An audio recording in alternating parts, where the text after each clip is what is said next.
Salam, everyone. Welcome, Abu Sonic, Amira, everyone. Welcome, welcome, welcome. Guys, you know the drill. Like and share the live. We're gonna get started here in about 10 minutes, inshallah. And we're gonna have a talk about everything Palestine. Salam. Oh, Oh, Assalamu hello. alaikum. Hello. Wa Can you? alaikum assalam. Wa alaikum assalam. How are you doing? Alhamdulillah. Who is this? Does anybody know who this is? Assalamu alaikum. No. Muslim Zionist. Do I say wa alaikum Yes, assalam to you? What is Or that? What's a shalom. Muslim? which means What's a simply that Muslim? I'm a Muslim and I support Israel. That's it. Well then, you're not a Muslim. علينا يا علينا. Where are you from? Well, احنا والله مصدقينك والله مصدقينك مآمن بيف we believe you 110%. Continue. no, why shouldn't I support Israel? Give me one reason. Why shouldn't I support Israel? Give me one reason. Like, give me Okay. one reason. Why You should know I what he support Israel? Okay, sounds I need like? to They listen. We have, have an event. Hello, hello. I'm gonna actually keep you on the panel. Do you know who Amer Zahr is? no, I don't know who this guy is. Okay, good. So, he is a Palestinian. Wait, where are you from? Are you Palestinian? No, I'm not Assyrian. Palestinian. Let's just not talk about that. He's an Assyrian Christian. Why are you ashamed of where you're from? I'm not ashamed of where I'm from. I can tell you, He's like, part of the like, Kaporah. He's part of the Kaporah clan. No Uh-huh. way. Yeah. Ew. Yeah. بعت your soul? You sold yourself? No, look, look, No, no, look. no. First of all, no, look. Israel is a democracy in the Middle East. يا It has راجل. women rights, gay rights. Allah. Okay, minorities Allah. in Israel are better than the Wait, can you minorities in save the this Muslim for the world. convert? Oh, Well, my laws in Israel. I want Amir to just laugh at this because he's a comedian. No, And I No, give me just it's one want him. reason why I shouldn't support Israel. Okay, you know what? okay, Can you thank you. ask Thank you. this? Yeah, yeah. Can you ask this to our guest here? He's a Palestinian he's a activist, he's a law professor, and he's a comedian. And he's going to be joining us in just a little bit. So I want you to listen to him, and then I want you to ask that exact same question that you just asked, okay? Can you do Yeah, So that? that's Taz, a super good question. Go, Okay, Taz, go I let's just ahead, want to see. give Janine. you some background about Muslim. You know those like those that Kaporah clique that studies our religion more than we do, and reads Oh. it and dissects it and then goes on and tries to debate us based off of tries to debate Zionism based off of Islam. That's this guy. Oh. Like he probably studies Islam more than he studies his own religion. I am a Muslim. I'm not just studying You're Islam. not a I'm a Muslim Muslim. myself. You're not a I'm a Muslim. Muslim and I You're support not a Original. Israel Muslim. because I see the You're values not a that I stand Muslim. for in Israel. You're not a Oh. Muslim. You mock our religion, you make fun of it. One minute, one minute. When did I mock Islam? No, you mock our religion. I can just When tell. did I I can mock tell. I've Islam? I'm a seen Muslim. you. We've How can I seen mock you my own on religion? Kapara's panel. We've seen you on Kapara's panel. You're Kapara's best friend. Shush your face. Okay. I'm a I've different Do never guy. you seen want this me to bring person him yet. in here? Yeah, yeah, bring him. Ginny. Do you want me to bring Guys. Kapara in here? Yeah, bring him. Why not? Guys who are just joining us, let's build the room up. Let's hit the orange heart at the top. Let's give team bracelets. If we can get a sub wave going, that would be great. Do the liking, the sharing. Let's engage in the chat, and we're getting ready to start the live. Yeah, and if you guys I'll share it, or if you can share it in the Discord, Linda or Janine, as well as the community one in the live notifications, please do. I And got you. everybody, if you can just help build the room up, we're gonna get started. Salam, brother Mo Pesci. Mo, have you heard of this guy? Muslim Zionist. Yeah, I heard about that shit. Really? I don't know who these people are. Listen, man, just leave him alone. It's an oxymoron. You can't. Zionism is an ideology, and Islam, in of itself, respectfully, whether you believe in it or not, is a form of an ideology, right? So you can't have Mm-hmm. two ideologies. That's stupid. It's He like went saying to I'm a message Christian Kapoor. Muslim. Can you be a Christian Muslim? Like, Yeah, I've never seen this person before. But oh, he ran away. Bye. But guys, Told like we you. said, we are having the live here in just a bit. Brother Amir is going to be joining us, and we will be speaking about everything Palestine, both about what's going on in the diaspora in America, as you guys know, as well as what's going on overseas. So very excited to have this conversation with our brother Amer Zahr. So please share the live if you can, like the live, and we will get started here very shortly in just about a few minutes. And if you guys do want to come Taz, I up, saw please let me you know. earlier. I wasn't ignoring you. I was just in the middle of No, venting, I man. saw I'm so you. pissed Yeah, you were off, bro. heated. What's going Yeah, you, on? in Philadelphia, there was an attempt to unalive Muslim worshippers at a mosque while they were congregating for Eid prayers. And I'm like, yo, why didn't we hear this on the news? I never heard of that. Exactly. No one did. I have the video. I'm actually know the guy who recorded it. And I'm like, how come this hasn't broken news? So I asked him, I said, yo, what was the guy looking like? He's like, to be honest with you, he's like, I couldn't really tell because he was wearing a hoodie. He's like, but he looked like a white guy because I saw his hands. And I said, I have a feeling that the guy that did it may have been inspired by like a Baruch Goldstein model. You know what I mean? Like take people out while they're praying. And maybe that's Wow. why they don't want to talk about it, because it's only going to add to the fury of the anti-Israel, anti-Zionist sentiment. You know what I'm saying? I Because did why not else hear would you about talk that. I about it? actually had No, no me idea it neither. happened. I've only saw one lady report on it yesterday when I first got the information yesterday. I looked it up. I saw one lady report on it. Now her entire IG account is gone. Dang. So there's something going Silencing. on. There's If anybody something. knows anybody in Philly, please reach out. I want to know what's going on with We this. can, If you know yeah, anybody. I wonder if Amir even heard of that. I definitely did not hear of that. No idea. That's No, very no one was scary. injured. No one was injured. They had the whole Muslim community. Like you could see them on the video, all pushed to the left, one pushed to the right, all in the back, cops surrounding the whole shit. I'm like, okay, well, clearly something went down, right? They pull out a giant rifle out of this man's pants. His rifle was humongous. Oh my gosh. It's scary times, brother. It's scary times. It's not the same as before. It's not the same. Oh, there's a lot going on. I don't know if you guys are keeping up with the news today. Over 100 martyrs. A lot of the people that we've been speaking to that are in Gaza are basically telling us, don't forget us. And it's just very difficult to hear what they're saying and what they're going through. Guys, let me know if you guys want to come up. I don't know if people are like boosting or if they want to be on the panel, so just let me know. Saturday, I don't know if you guys know, Mm, Saturday, there's a big march in DC, April yes. on the 5th. There, if you're in Brooklyn, there's buses that are leaving. If you want information, just reach out to me. If you're in New York, New Jersey, if you want information on buses, Yes. hit me in the DMs. I'll tell you how to get there. There's also, for those of you who are interested, that guy, Cory Booker, the senator that gave like the longest speech. He's another Mm-hmm. AIPAC shill. He's also going to be in a town hall meeting. You guys should, if you're not going to go to the DC one and you're in the tri-state, you should definitely show up there and protest, because he's a rancid AIPAC supporter. Rancid. Horrible. Mm-hmm. And Elias, I don't know if you're able to come up, but yes, April 5th, there is a mass protest, and it's mass protest happening all over America mainly for against Elon Musk, against Trump, and then there's also a very large one going on to stop the G side. This is in the Washington, D.C. area, and it's going to be coinciding with all of the other protests. I know LGBTQ, women's rights, those against Trump, Elon Musk, etc. So it's going to be very big, and we need to see our flags in those area in amongst those numbers, and we need the numbers.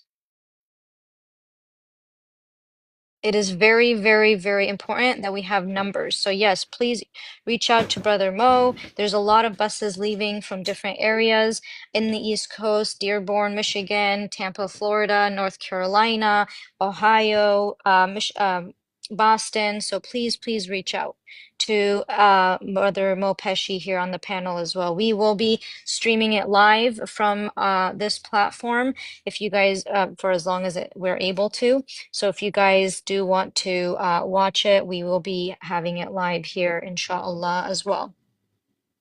And guys, just like I said, please share the live, and we're about to get started here very, very shortly, inshallah. We share the live to our guest. Let me see.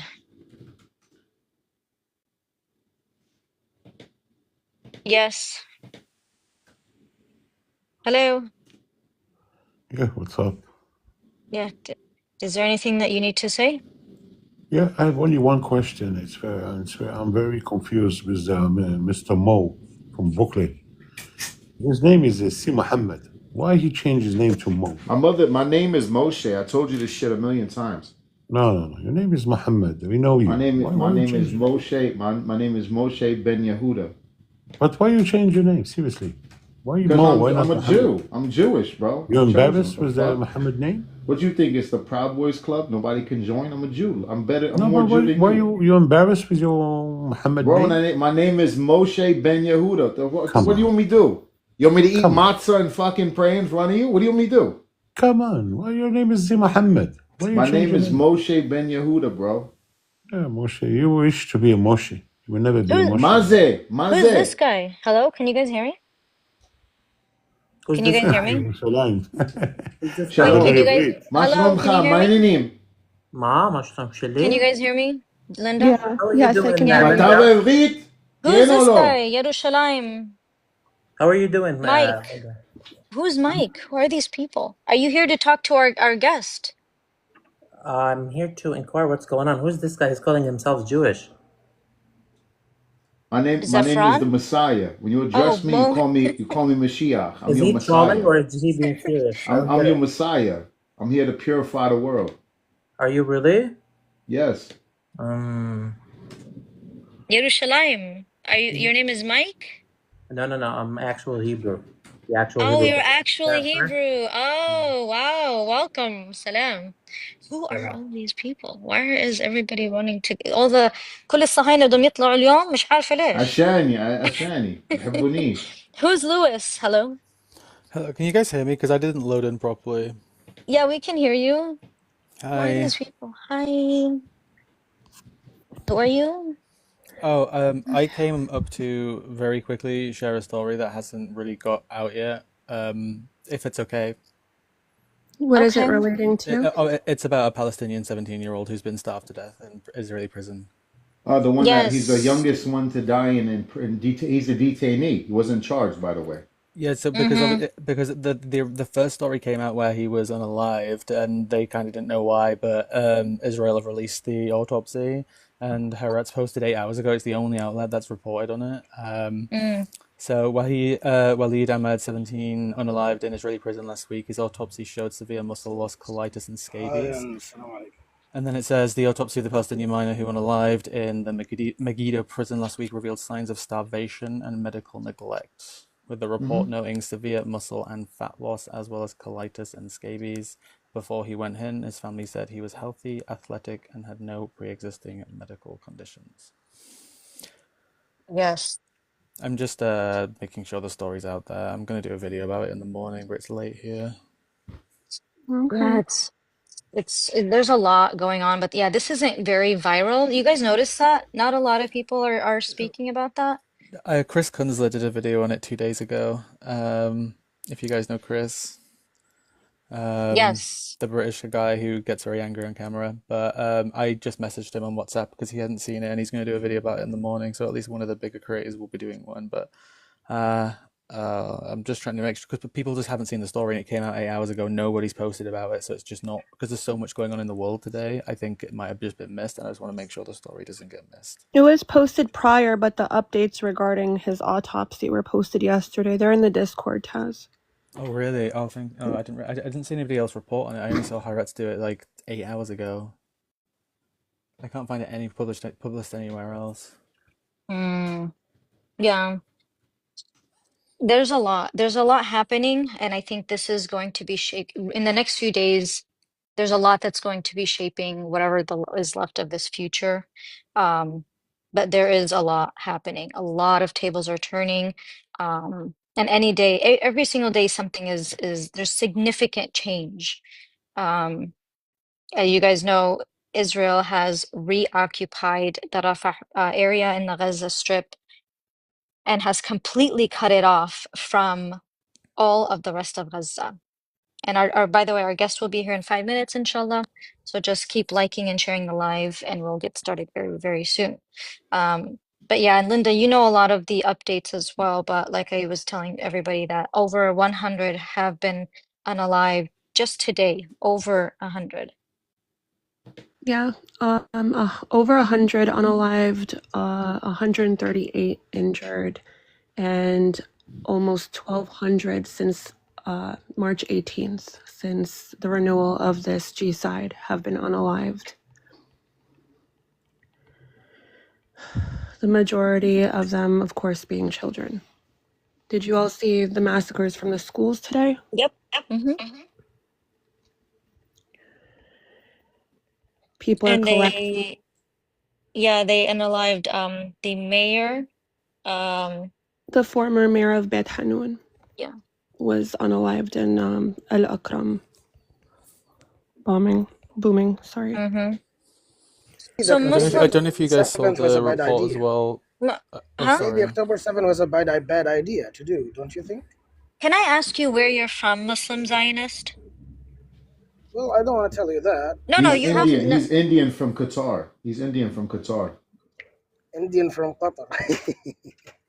Yeah, Nice, he does sound. He's Emirati. Oh no, not the Yeah, he's Indian from Emirati out Qatar. here. Yee. The Qataris have been funneling money to Benjamin Netanyahu and his Well, team. generally, I support Israel from the bottom of my heart right now. Genuinely, from the bottom of your heart. Inta, you have a heart. Yes. Inta, you don't even have a heart. جاي تقول لي من the bottom of my heart. خلينا ساكتين. Supporting the people who stone women alive for adultery isn't my thing, you know. Supporting people. For adultery. Hang on. Okay. Supporting people who are unaliving your Muslim brothers and sisters goes against Muslim, Islam. guys. I just told you. Well, maybe then my Muslim brother and sister shouldn't have done October 7 by unaliving 1,200 innocent people in festivals. Well, nobody was innocent in that festival because all of them served in the IDF. So none of them was innocent. Thank you. They're all military targets. Didn't you used to have a different name? Didn't he used to have a different name? I don't know who he is. Yes, I did. Yeah. You were acting like you were pro-Palestine. You had you said you were half. I changed my side. Half Emirati. I changed my side. Yeah. I don't really care. You were half Emirati and half Pakistani or something? Yeah, Indian. Yes, and 100% pro-Israel. Oh, well, you're Emirati, right? You claim to be Emirati. I'm not surprised. Well, forget Emirat or Pakistan at the moment. I'm telling you that I support Israel because, first of all, Israel represents everything that I stand for. Women rights, okay, you see gay rights, you see the right of minorities, right now? you What see are they democracy, doing to women right now? everything. ولك بس تقول عن حالك ابن شرموطة وخلصنا من الموضوع. قل لك أنا بحب الشرمط، بحب الداشة، بحب الشراب، بحب القمار. خلاص قول أنا كافر على وخلص. ارحلنا من الكلام الفاضي. ليش قاعدين تسوي مقلوبة من الشغلة؟ قول أنا شرموط ابن شرموط، بحب أشرمط، بحب أشرب، بحب ألعب شدة، بحب القمار، بحب المخدرات وخلص. بتهبش أنا أمشي بالقوانين الإسلام خلاص. يا why you gotta act like you. ليش بتسوي مقلوبة وملوخية من الشغلة bro? You support the people who unalived Bro, I support Palestinian people's right to live. I want Palestinian people to live. Do you support Hamas or no? Do you support Hamas or no?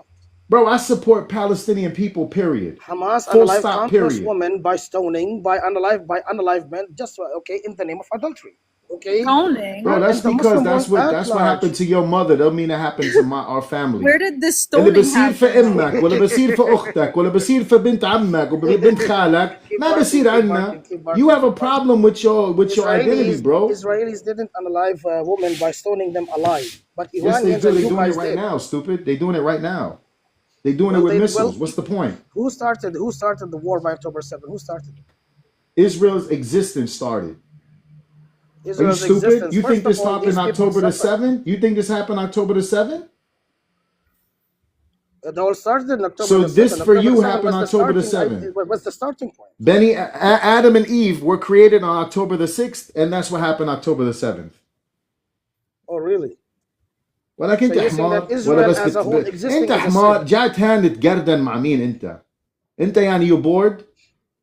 What do you mean by bored? اسمع Zahan. روح تجيب لك تلفون وروح اشتري اوبر bro. Go work as your Uber. Go pick up your boss. Fuck you doing online? You have no customers right now?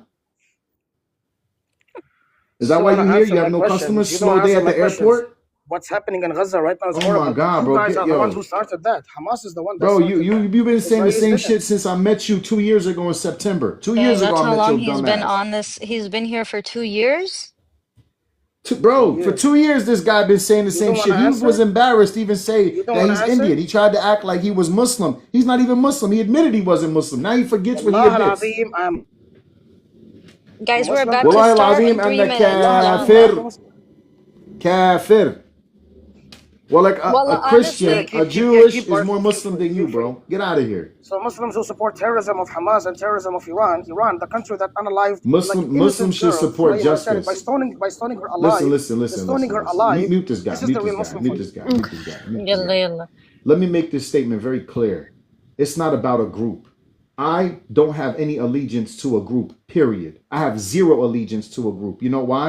Because the moment my grandfather was thrown out of Jaffa in 1929 was the day that I, in his loins, already knew what my enemy was going to be. And my enemy was going to be injustice. So how dare you think that simply because Palestinians today are advocating that somehow means that they are having allegiance to a group? No, my allegiance isn't to a group because my allegiance was already sworn in the day that my family was told that they need to get the fuck up out their house. So my allegiance is to the Palestinian people. I have no right in the comfort of my United States privilege to tell any group of people how they need to respond to their own oppression because I don't live with a boot on my neck. But you better believe that if I did live with a boot on my neck, I don't know if I'll be this calm. I might be Malcolm X in the Arab version. Who knows? I might be the Mussolini of the West. I don't know. You don't know what you're capable of because you live in privilege. How dare you thumb your finger at people who don't live in your privilege? How dare you telling people what they can and can't do? How dare you? Yeah, you know what? They shouldn't have had the Battle of Badr. And they shouldn't have had the Battle of Uhud. And maybe the prophet should have just stayed home and not went out with the message. Maybe Jesus would still be alive if he didn't tell the people to stop praying the wrong way. Maybe Moses would have just taken it instead of splitting the Red Sea. Look at your stupidity, man. Shut up. Just shut up. In the name of honor. Just shut up. Yes, he did. Yes, he did. The Moses, God's Moses, unalived women and children. Did you forget? Did you forget the firstborn babies under Pharaoh were unalived by God? How dare you? You're now condemning God? God unalived every firstborn of Pharaoh in order to save the firstborn of Israel. God unalived all of the people of Sodom and Gomorrah to save Lot and his wife. God sunk an entire world for Noah and his family. God unalived all of the Canaanites and Amalek to save King David and the King Saul. What kind of God you worship? Because the God I worship, he understands that the cost of justice, sometimes you bleed a little. What is you on, man? What is you on? Get out of here, bro. Get this guy out of here, bro. Get out of here, man. Get out of here. Get my blood pressure up. The people who stone W Mo, alive, can the we people who get a stone women W alive are Mo? teaching us human rights. Can we get W Mo in the chat? Bro, Our guest is start human rights when you stop beating on women in India. Go to India and tell them stop beating on women and groping them like they have no common sense. Tell them to stop gang raping women on buses. How about that? You want to talk about human rights? Go to your mother's country and tell them to start acting right. Don't worry about what's I going on know anywhere else in the world. Ahmed is gonna laugh at somebody named Muslim Zionist. He's gonna laugh at that. But our guest is here, guys. So I am going to invite him up. Salam Dangerous. Thank you so much for being here. So let me check here, And in inshallah. hospitals. وعليكم السلام ورحمة الله وبركاته. السلام عليكم يا If زملاء. Wa What alaikum up, Lion? salam. If anybody does want to be on the panel to ask any questions with Amer, please let me know. And inshallah, we will get started here. I am going to invite him up. Amer, if you can just comment in the chat, just because I can't find you to request you. And inshallah, we'll get started here. Please, guys, as always, you guys, oh, I see him. Okay, let me see. If anybody wants to drop, let me know. I'll And drop. I will. I'll drop. Rana, Yeah. are you sure? For Yeah, me, yeah. it doesn't matter. Okay. All right, I'll W drop. Rana Habibti, thank you. All right, we are going to get started here. As always, guys, please like the live, share the live if we can get a subwave to get everybody in here, inshallah. And we will go ahead and get started. Let me just I lost him for a second. Let me just find him real quick. Oh, there we go. All right. We have our guest here today. Amir, let me know if you got the request to open the camera. If not, I'll just need 1 minute and we'll go ahead and resend that, inshallah. Oh, perfect. Thanks. All right. Welcome, welcome. Amer Zahr in the house. Guys, please, please, this is such a wonderful honor to have our brother Amer Zahr here. I'm going to introduce him. Alhamdulillah, we have over 200 people here, so please, please continue to share the live and we'll get as many people in here as possible. I'm going to go ahead and introduce Amer Zahr. He is a Palestinian Arab American comedian, speaker, writer, academic, and adjunct professor at University of Detroit Mercy School of Law. He draws on his experiences growing up as a child of Palestinian refugees, performing and lecturing on topics like politics, society, culture, identity, Palestine, Islam, and more. In 2016 and 2020, Amer served as a surrogate for presidential candidate Bernie Sanders. Amer holds an MA in Middle Eastern and North African Studies and a JD law degree, both from the University of Michigan in Ann Arbor. He writes and speaks widely on political and social affairs and has appeared on radio and television, including Fox News, CNN, MSNBC, ABC, and more. Welcome, Amer Zahr. Thank you for being here with us. Salam, salam, brother. Allah salamat. Thanks for having me, man. I'm really happy to be here and happy to get into some. What was it? Is that like the thing I need to turn off? Okay. Happy Oh to no. get it, be here. Happy to be here and happy to have some interesting, fun conversations with everybody. And thank you for putting this together. Of course, of course. And I just wanted to let you know, just to get started, we have a very interesting individual on the panel named Muslim Zionist. Okay. So that's something I've never heard of. Very interesting. So maybe you can kind of pick his brains a little. But I wanted to start off to get to know you more. Mhm. And okay, so my first question is, as someone who uses humor as a form of resistance, how do you balance comedy with the gravity of the Palestinian struggle? Well, comedy in its original form is like a form of protest, right? When you are when you are being when you're poking fun at your oppressor, he doesn't really know what to do with you, right? He just uh, it's turning things on its head. So, and we're not the first people to do it. Black people have used comedy as a form of protest. Even Jews use comedy as a form of protest. Everybody does. So it's a way to sort of address the absurdity of what we live with and the ridiculousness of what is Palestine. I mean, being Palestinian or being Arab really in general in America, being Palestinian especially, is sort of learning to live with new absurdities every single day. And comedy is, one of the ways we deal with it. And so to me, it's a form of protest, of resistance, and a way of, very effectively telling our story. Because if you can make somebody laugh, they listen to you. It's one of the most disarming things. It shows humility of yourself, and then it breaks down some barriers that people start listening. So, and if we Palestinians need anything, we need people to listen to us. So, no, to me, comedy is a strong weapon for us. But other artists do other things. Hip hop artists, poets, whatever. But for me, it's comedy. What is this sunglass? Did I do something to get these sunglasses on my head? Oh You my know, God, these are I don't know if I'm not that old, okay? But I don't, I'm not like a TikTok.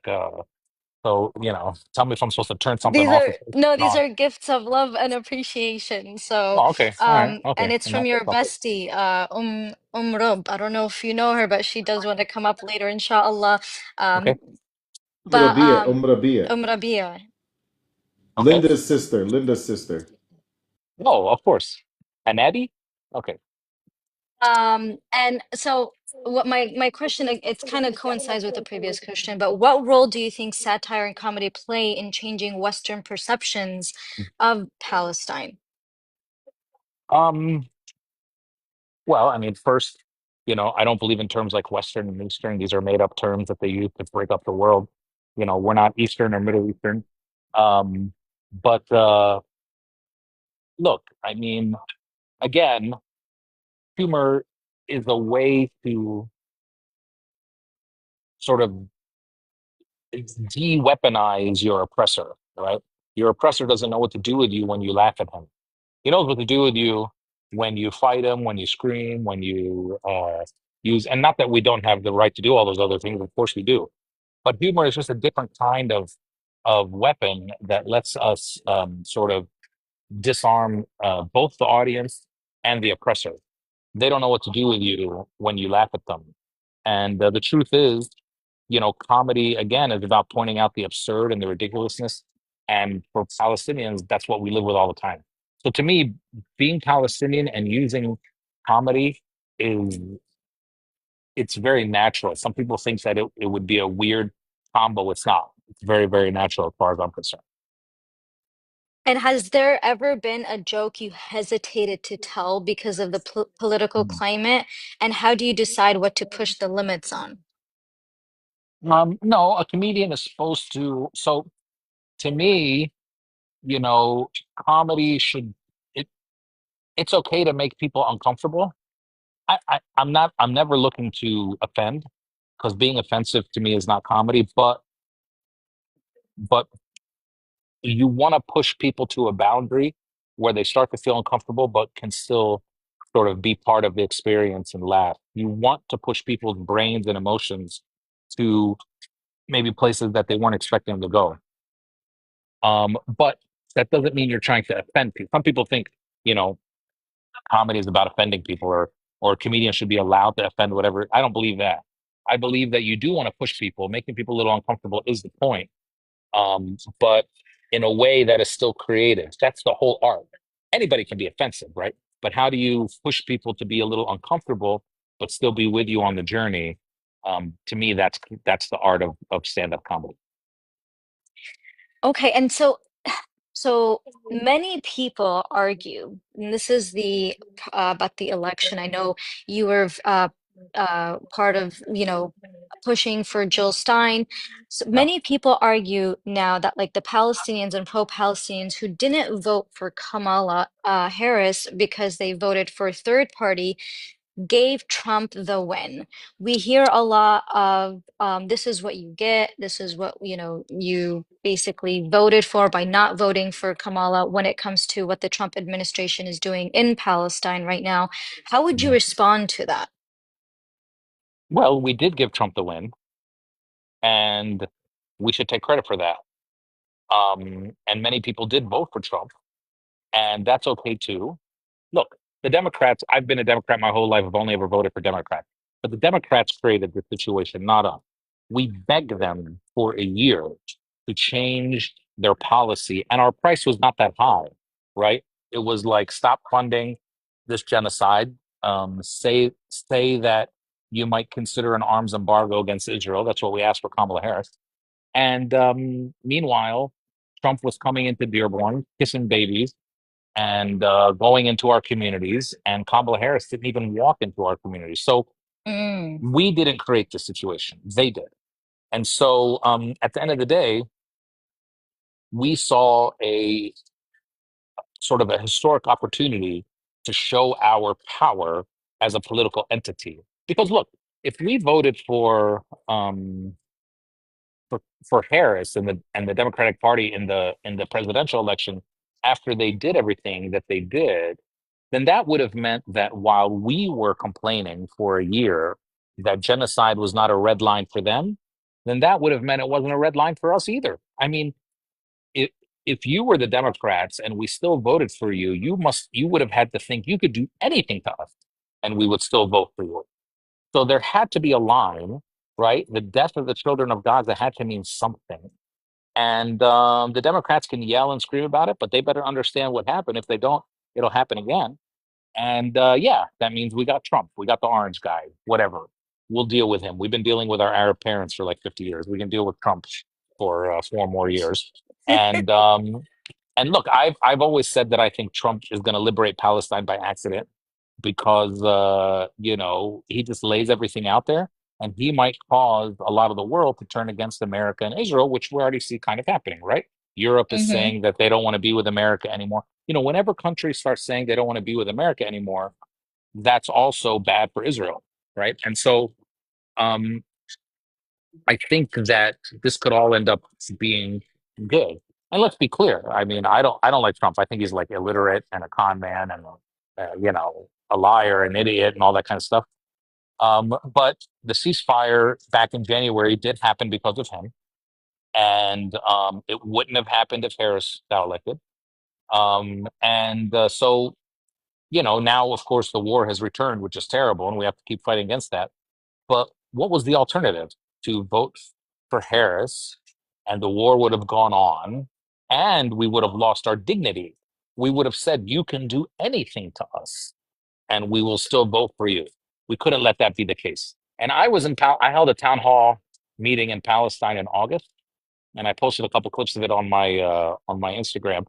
But in Ramallah, I held a town hall meeting, and I said to the people, "Do you want us to vote for Harris?" There was like about 200 Palestinians in a room, and I said, "Do you want us, as Americans, do you want us to vote for Harris?" They said no. "Do you want us to vote for Trump?" They said no. So the idea that a lot of us went towards Stein, or some went towards Trump to sort of hit the Democrats harder, that's fine. Now, if you went out there, I was always telling people you shouldn't endorse Trump. You shouldn't publicly endorse Trump because he's going to make you look stupid, which is what he did, right? Like right away with the Gaza stuff, he made anyone who endorsed him look stupid. Um, but if you voted for him because if you voted for him because you wanted to hurt the Democrats more, then that's okay. What flavor are you getting? Cinnamon gum. It's a Yeah, flavor that's the best flavor. Yes, it's W the cinnamon flavor. gun. It's a flavor I got Um, onto, and thank you you. you just can't smoke on the live, so you have to like get out if you want to take I don't know if I'm even allowed to say that some the word, but yeah, you just have to go off like هيك على جنب تسحب لك شفطة وترجع. Wait, why? Oh yeah, TikTok is sensitive. TikTok, you can't so somebody can't smoke a cigarette on TikTok? No, no. For real? Yeah, All well, right. All right. Every time I turn the thing away, you'll know that I'm I mean this thing already looks like there's halos everywhere and smoke all around me, all these filters and shit. Oh stuff. Wait, am I allowed to curse? All these filters yeah, and stuff, yeah, and you. people get all okay. What? Oh, I'm not doing it yet. Oh. Oh, TikTok. Okay, go ahead. No, but I do agree with you. I think you said it perfectly well. Rob is so funny with the filters. She's trying to poke at you. I wanted to ask you, what more can Palestinians and pro-Palestinian allies and supporters do in diaspora to help put pressure on the international community to make and have an effect on what's happening in Palestine, to make a difference? Because as you could see right now, there is no movement. It's very, very slow. Well, look, I don't think we should have a lot of faith in governments. Like, it's okay that governments aren't doing the right thing. Governments are always the last people to do the right thing. So, but it's clear to me that we've changed the game with people on the ground. And so, what's that mean? We just got to keep going. We just got to keep going. And so, I'll tell you, I've been to Palestine 4 times since the beginning of the war. And what people always say there when I see them, because they know I'm an American as well. And they always say thank you. And I say, for what? They said, for, for making sure everybody still has their voice going. So while we here in America and other parts of the world, we might say that we're getting our strength from the Palestinians there and how strong they are. In a lot of ways, they're getting their strength from us. Because remember, Palestinians in, well, all throughout Palestine, whether they live in Ramallah or Jerusalem or Nazareth or Haifa or, they cannot go out on the streets and protest like we do because they literally will all get shot and killed in the street. So, they gain their strength from seeing the rest of us around the world do that stuff. And it gives them strength. And Palestinians living in Palestine are doing the most important thing anyway, which is being in Palestine and not leaving. So it's important that we keep going. So as I want to tell everybody that the Palestinians in Palestine see it. They see what we're doing, and it gives them a little extra strength to remain in Palestine, even though they're dealing with this.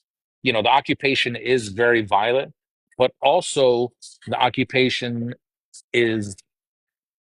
does its best to create a daily cycle of inconvenience, right? Checkpoints, whatever it might be, so that people say, I'm out of here.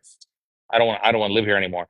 And it's important for us to keep going, keep talking about Palestine, so people have the strength there to say, okay, there's somebody speaking up for us. And it's okay if it's not moving governments. I mean, listen, when it came to South Africa and the end of apartheid, governments were the last ones to do the right thing, and European and American governments were especially the last ones to do the right thing. So don't get discouraged by governments and politicians not doing the right thing. Just keep going, keep moving forward because it's working, and people back home are seeing it. So that would be my message on that. And yes, we always say that we are their voice because they are unable to go out and protest because, like you said, in most areas, whether it's in occupied Palestine in the Dakhil area, they would get pew-pewed. We have to say pew-pewed. Oh, okay. Or yeah, it's like very sensitive. But or in the West Bank from even, like the PA and the Sulta, they don't allow any, muzaharat. So yes, I do agree with you. Are you optimistic for the future? I have never been more optimistic than I am now. I've never been more optimistic about the future of Palestine than I am now. I think liberation is way closer than it was before October 7th. Because again, the world and people have woken up. That's something that can never be reversed, right? It's like there's a saying in English that the toothpaste is out of the tube, you can't put it back in. That dynamic of people seeing the truth and waking up to that can never ever be reversed. And that's why the Israelis are freaking out. I mean, that's why they're trying to silence everybody, right? I mean, there's only one reason you try to silence the other side. That's because you're lying. If you're telling the truth, you don't try. If you notice us, we don't really try to silence them. We kind of like it when they talk because they eventually tell them themselves. So Yeah. they are the ones that try to silence us. And if you look back at the history of the world, those in power, they do try to silence people all the time, but they never try to silence people who are lying. If you're in power and someone's lying about you, you actually let them keep talking because they will eventually expose their lies and then you are vindicated. They only try to shut up people that are telling the truth about what's going on and fighting. That's why Edward Said talked about speaking truth to power. They only do that. So we're doing something right when they're trying to shut us up and they're using all their resources to try to shut us up. So I am very, very optimistic because the change in the American public just has been monumental, 180 degrees since Mm-hmm. October 7th.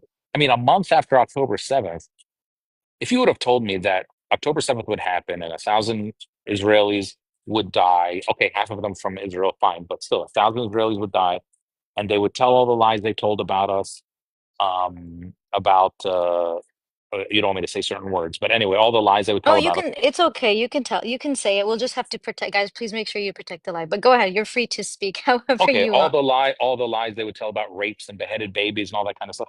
If you would have told me that that would happen, and then like by November, everybody would be tens of thousands, hundreds of thousands of people would be marching with us, I wouldn't have believed you. But what happened was, because October 7th was on the magnitude it was, it made people ask deep questions. And we as Palestinians have always said to people, do your research, ask questions. The other side is the one who has always discouraged people from doing research. So we've always said to people, do your research, ask questions. And when they did, they realized quite quickly, like a lot of my videos, because I've been talking about Palestine for forever. I ain't new to this. It ain't a trend to me. You know, I've been talking about Palestine in my videos and my comedy for forever. A lot of my videos and stuff started getting more views that were from before October 7th. And people found out that we were telling the truth. And when they found out we were telling the truth, they also realized that they had been lied to. And when you realize that you've been lied to for a long time, your first emotion is anger.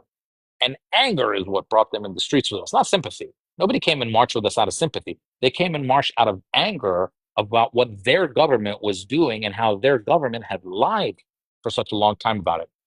That is a trend and a thing that can never be reversed. There's nothing Israel can do about that. And that's why they're freaking out. That's why they're doing things much more Mm. crazy than they've ever done before, right? I mean, they kind of know it's over, right? It's like it's like the Titanic after they realize that they're not going to be able to dump all the water out of the ship, you know? So it's over for them. It could take a while. It's a I don't know. slow It's a wrap. sinking ship. Yes, and no one's coming to save them. Just like the Titanic, no one's coming to save them. And just like the Titanic, you know, the Titanic was dead when they hit the iceberg, right? Because nobody was coming to save them, even if they didn't know how bad it was. No one was coming to save them. They were in the middle of the ocean. The truth is that they were dead when they had the idea, because the Titanic was a bad idea, right? We're going to build this big ship that no one's ever built before. We're not going to have enough lifeboats, and we're going to try it without a test ride, and we're going to do it in January in the middle of winter. Okay, it was like a bad idea. The whole It was like, thing. yeah, just like a bad idea in every way, just like Israel, right? I mean, taking Mm. land from other people, and it's a bad idea, especially when you can't outnumber them. I mean, they've tried everything you got to feel bad for these people. They have tried everything they can to get rid of us, and nothing Yep. has worked, right? They have, they've tried Oh, that's massacres. actually so true. Yep. They've tried That's why we're massacres. still They've tried, standing. yeah, and not only are we still standing, we have, look, Palestinians are the most educated people on planet Earth. We are the hardest working people on planet Earth. But much more importantly than that,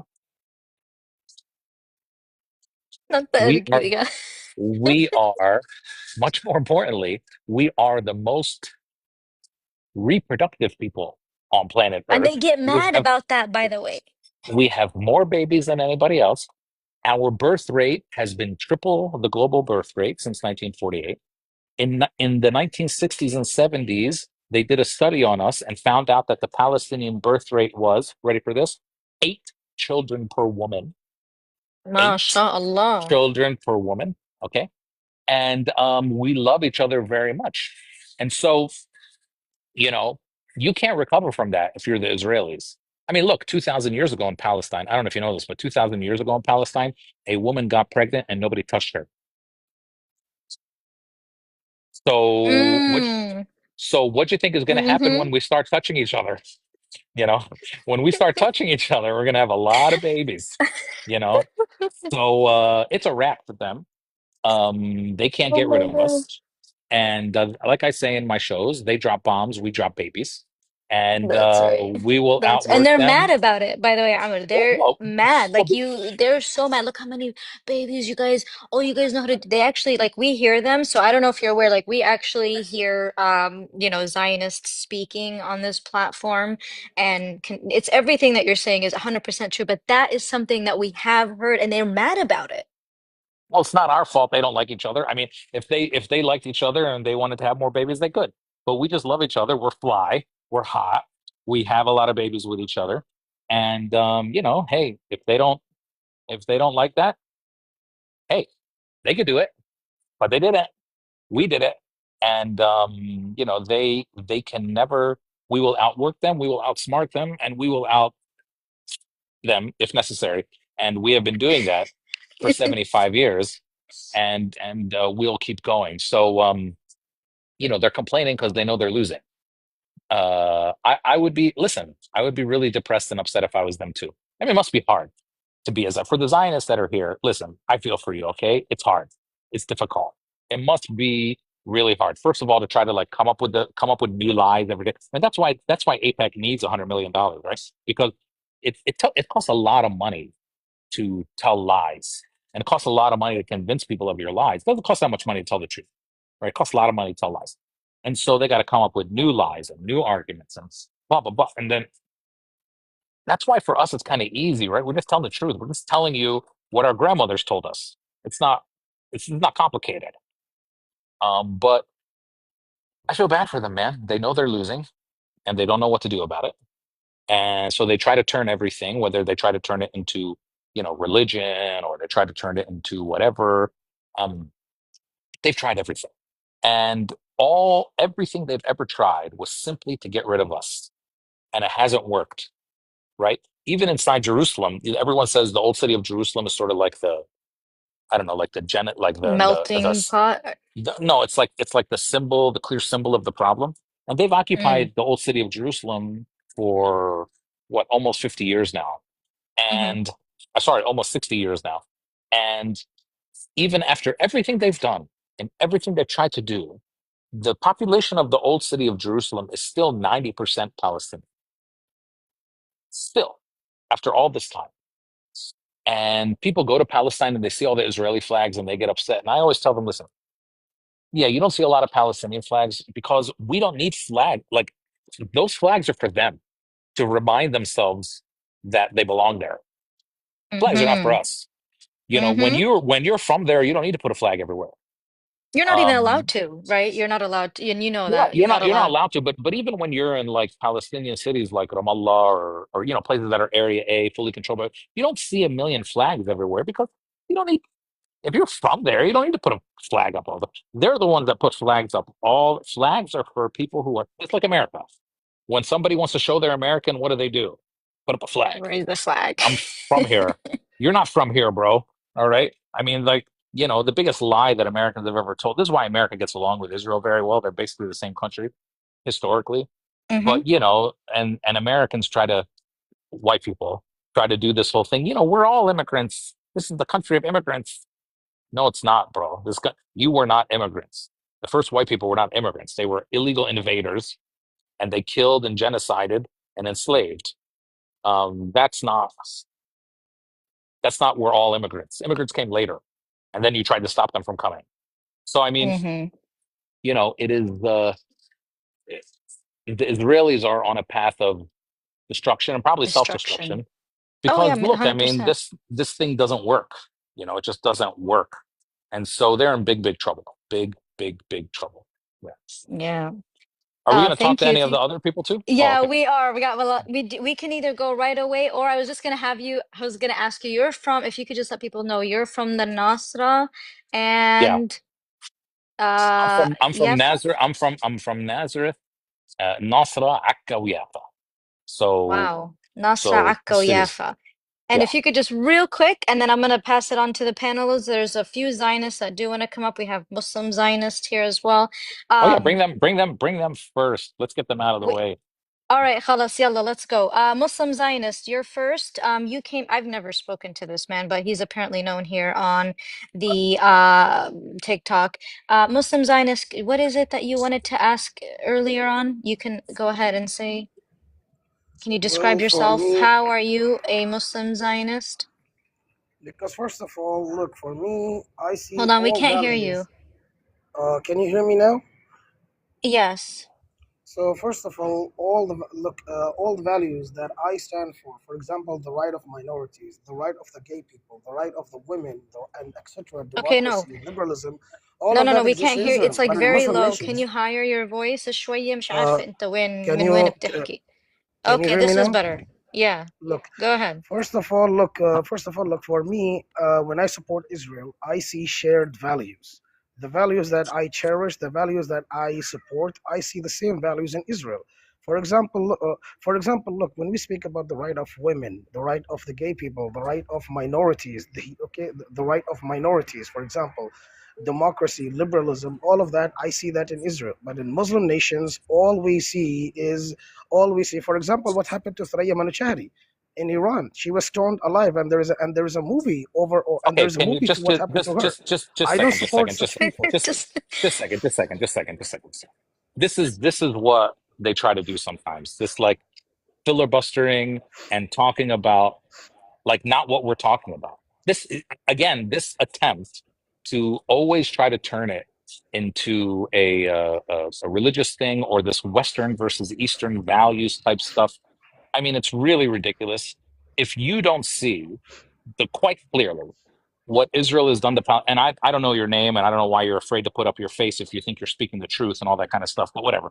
If you don't see the real history of what has happened to Palestinians as the same as what happened to Black South Africans, which the Black South Africans clearly say, um, then you can't just come up here and talk about some bad stuff that happened in Muslim countries. Palestine, by the way, has never been like under Palestinian nationalism in the last 60, 70 years has always been a quite secular movement, has always been, if you really understand our history, which clearly you don't, has been a quite secular movement, religious sort of movements are more new in our society, in our community. And in fact, they became more because of Israel, and Israel funded a lot of them in order to create division among Palestinians because the Is Israel Palestinian society responsible was for the not. honor killings in Gaza? Is No, Israel responsible for the honor killings of see, Gaza? see, Since you're see. from This is Gaza, this you is know Isra what. Ghuraib and what happened to her. Okay, so listen. I don't know your name. You don't say. What's your name? My name Because I is like to. Ahmed. Okay, Ahmed. I Do you know that in America, when women die or murdered, almost all the time, or the majority of the time, they are killed by a man who knew them, and usually by a man who felt wronged by them, whether it was an ex-boyfriend or a husband or whatever. So this notion of a man killing a woman because he felt wronged by her, whether it's the family honor or his own honor or whatever, this happens in every society. But when it happens in Arab or Muslim societies, all of a sudden they come up with this new word called honor killings, and it becomes this like phenomenon. Yes, unfortunately, it's terrible. Men, when their pride is hurt, men are fragile and insecure and dumb. And when their pride is hurt, women are the victim of that. Happens in every society. When it happens in Muslim places, all of a sudden you come up with this new name for it and this new phenomenon for it. But if a guy killed his wife in America because she cheated on him, no one calls that an honor killing. No, but still, it is a look. But still, what happened in America? There is a police to protect it. But what okay, happens in Muslim nations? The so if government you supports if it. The governments do hide it. okay. You're no crushing that it. You're so so crushing it. so Oh yeah my goodness. and again you're just trying to change the subject. So what does that have to do at all with the now almost 80-year long ethnic cleansing and oppression of Palestinians by Israel, which is an established fact? They kicked out 850,000 of us in 1948. This is not up for debate. Even Israeli historians agree to this. Some celebrate it, so they definitely agree to it and confess to it. What again? What does whatever problem? You're talking to me. I have a master's degree in Arab and Islamic history, and I have a master's degree in Islamic law with my law degree. I'm not really a religious person, me personally. Okay, I don't bring religion to the table when I talk about Palestine. Some people do. That's cool. That's all up to them.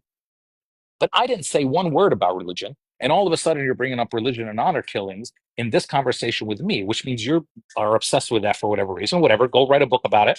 Go make TikToks about it if you want to. But that's not what we're talking about here. And it has nothing to do with what's actually happening to Palestinians. Okay, I don't want to keep debating this guy. If you want to move on to somebody else, but it's clear Okay. what he's trying to do. And it's Yeah. just filibustering. All right. We'll go to Mo Pesci. Saddam, brother Mo. Oh, we can't hear you. Can you guys hear me now? Yes, Can we you? can hear you. Yes. Oh, sound like I had the pleasure of meeting Ahmed when I was out there for the ADC convention. It was a pleasure to Your meet voice him. is a little bit far. How about now? Better? Yeah, that's better. All right, sorry about that. No, I'm just sitting here listening to everything that he's saying, and I think it's wonderful. I wanted to ask you if you knew. I came across a brief clip, but I can't find it, and I wanted to play it. It was a representative from the ADC that was questioned while she was wearing her keffiyeh, and the person who was questioning her called the keffiyeh a terrorist rag,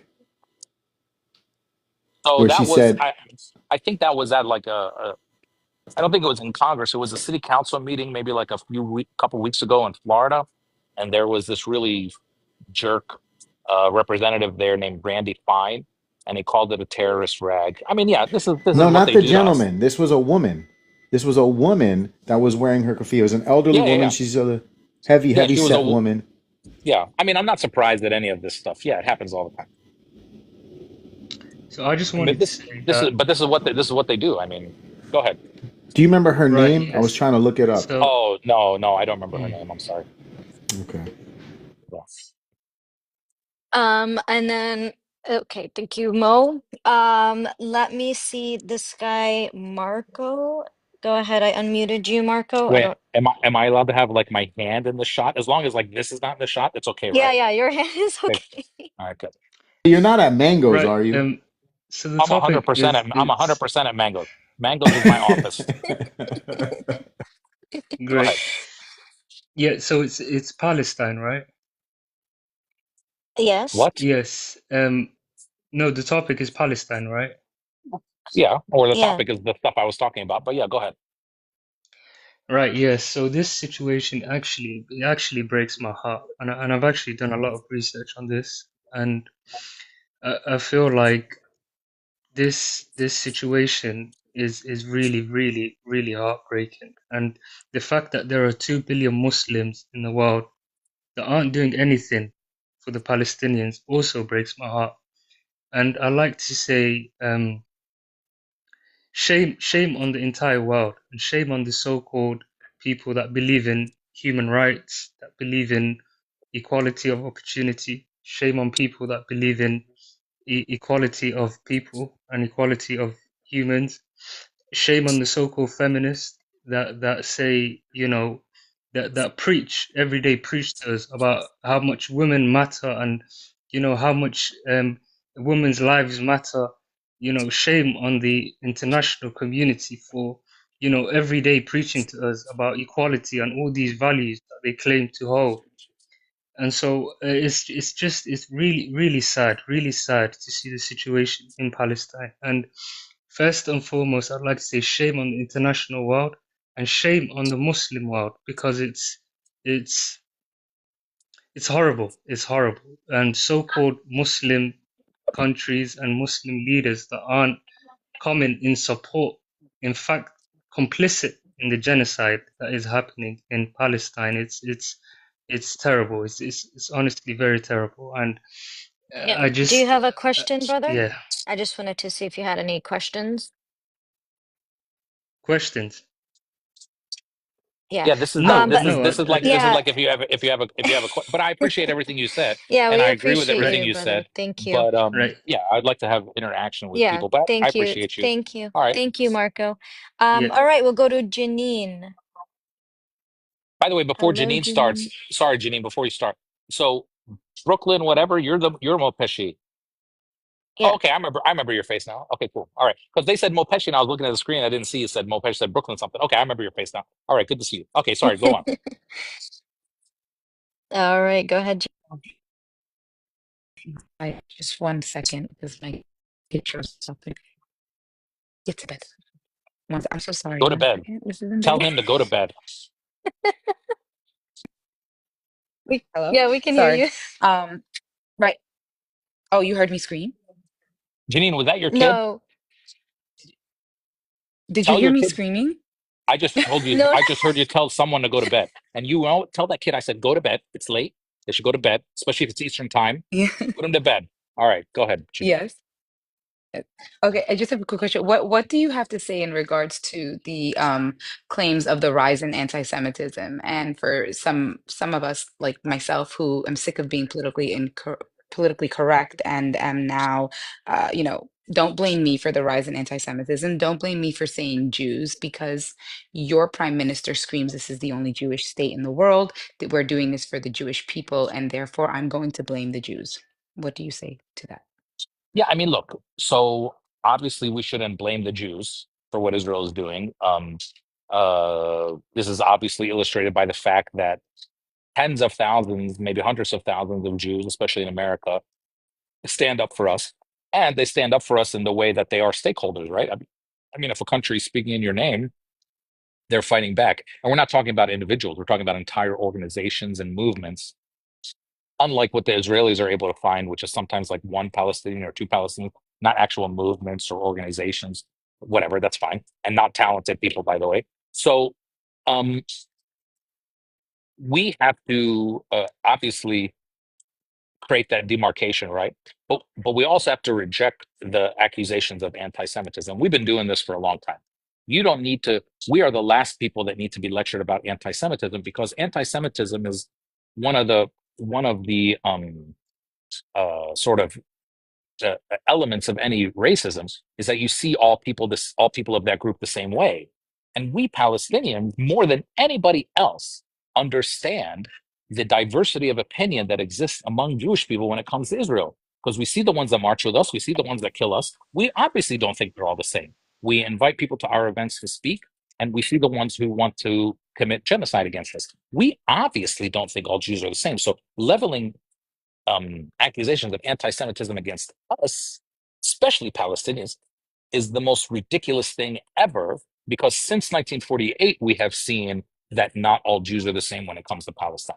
So we don't need to be lectured about anti-Semitism. That's my response to that. We're the last people that need to be lectured about it. You want to go lecture some people, go lecture the white nationalists in America, go lecture Zionists about it, because they're the ones that think all Jews should think the same. We know that all Jews don't think the same when it comes to Israel. So we're the last people that need to be lectured about anti-Semitism. Can Okay. I So thank ask you. something? I just thought about something, if I may, real quick. I wanted to ask something. I forgot about it. Is that okay, Taj?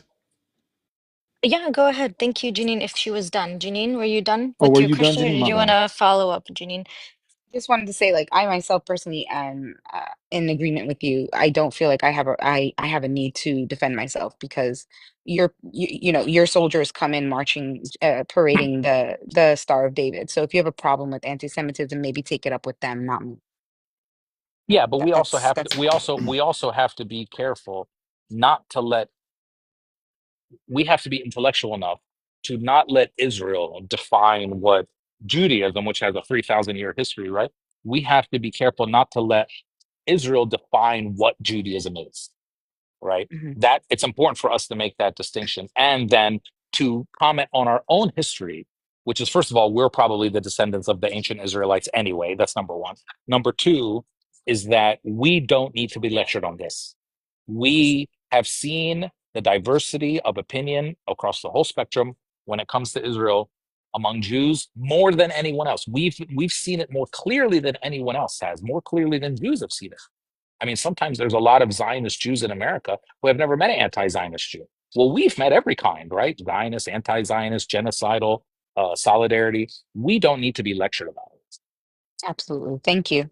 Mhm. Yeah, Taz, I'm done. Thank you, Janine. Yeah, go ahead, Mo, and then we'll go up to Linda. I wanted to ask Amer this. One of the new tactics that we noticed on this platform is, if you remember, there was a viral video in Atlanta of one of the Israeli ambassadors who was addressing a group of Zionists and said the biggest threat to Israel is the young black generation. And now we see the rise of some young African American congressional people and people in DC, for example, Crockett, who said the following statement: the relationship between Israel and the United States will continue in perpetuity.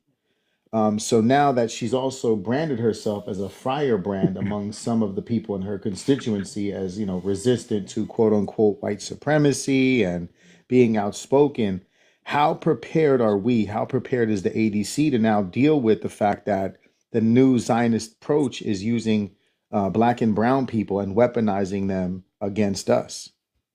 Well, good question. But first of all, it's not new. They've been doing it for a long time. They've always tried to do that. They even try to weaponize Martin Luther King against us.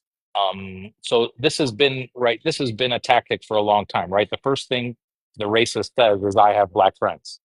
So this is their version of "I have black friends." Um, but when you look at the people who the black community over time I kind of look at statues. I said, who are the people that a community builds statues to, builds monuments to? And those people have been Martin Luther King, Malcolm X, um, Nelson Mandela. One day it'll be people like Angela Davis. Um, all of those people have been very clear morally, Ta-Nehisi Coates, all of those people have been very clear morally that Israel's an apartheid state. Those are the people that are going to go down in history as heroes of the Black community. Black Zionists are not going to, right? No one's going to build a statue. If she keeps talking like this, no one's going to build a statue to Jasmine Crockett. No one's going to build a statue to Hakeem Jeffries. It's just not going to happen.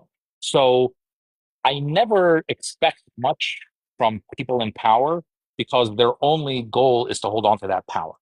And again, people in government are always the last people to do the right thing. And when they do the right thing, they get the whole hammer come down on them, whether it's Cori Bush or Jamal Bowman and the like. And before that, Cynthia McKinney 20 years ago and all that kind of stuff. So, but those are the people who are going to be looked at as people with principles. So I'm not too concerned with people like Jasmine Crockett or Hakeem Jeffries or these kind of people. They are not going to be the people that go down in history as the true voices of justice and principle. Thanks, Amer. Yep. Thank you, Mo. We'll go up to Linda. Salam Amer. I wanted to start off by saying that voices like yours are the light that we need during such dark times. So thank you for everything you do. I've been keeping up with you since before October the 7th. You did mention that as Palestinians, we need our voices heard and how comedy has been an effective tool. So my question to you is regarding whether or not you can name an instance throughout your career where you faced adversity and had a breakthrough through the use of comedy regarding your political views. And then when you answer, I do have one request from you. Sure. So thank you, Linda. I mean, look, in the beginning of my career, there was a couple times when I wasn't sort of in control of the production, where I was, in the beginning when I was either doing open mics or in a restaurant or cafe or something, where I was literally taken off the stage for talking about Palestine. This is like 2005, six. And so that stuff happened. You just got to keep going. But there have been, I do the same material, whether I'm in front of Arabs or non-Arabs. And in front of non-Arabs, the reaction after will be like, they learned a lot and they understand our experience better, which that's what storytelling is. And that's what good comedian is.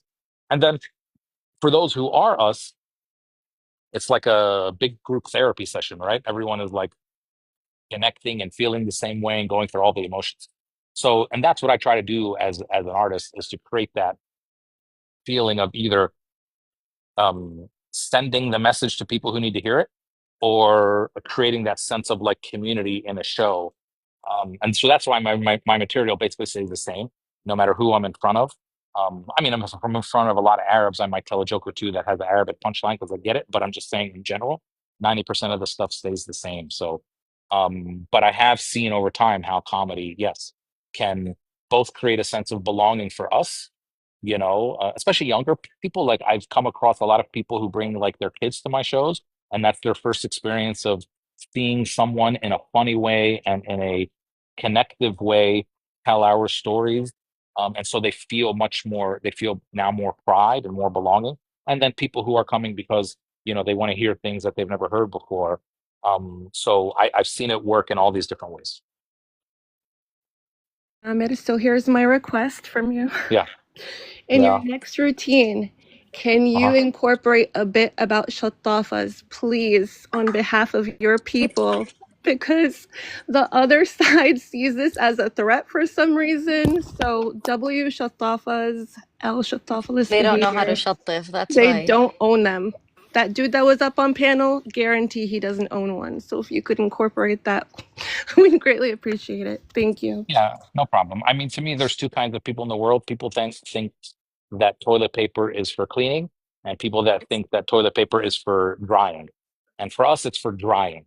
It's done after the cleaning, but there's people who think it's for cleaning. And if you think it's for cleaning, hey, you might have a lot of power, but you're not having a lot of babies like we are.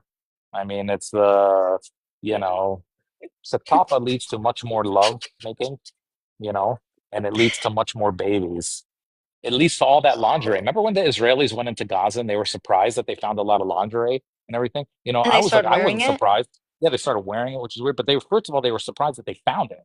And I was like, I'm not surprised. Have you been to Ramallah or Bethlehem or Jenin or Khalil? There's like a lingerie shop on every corner.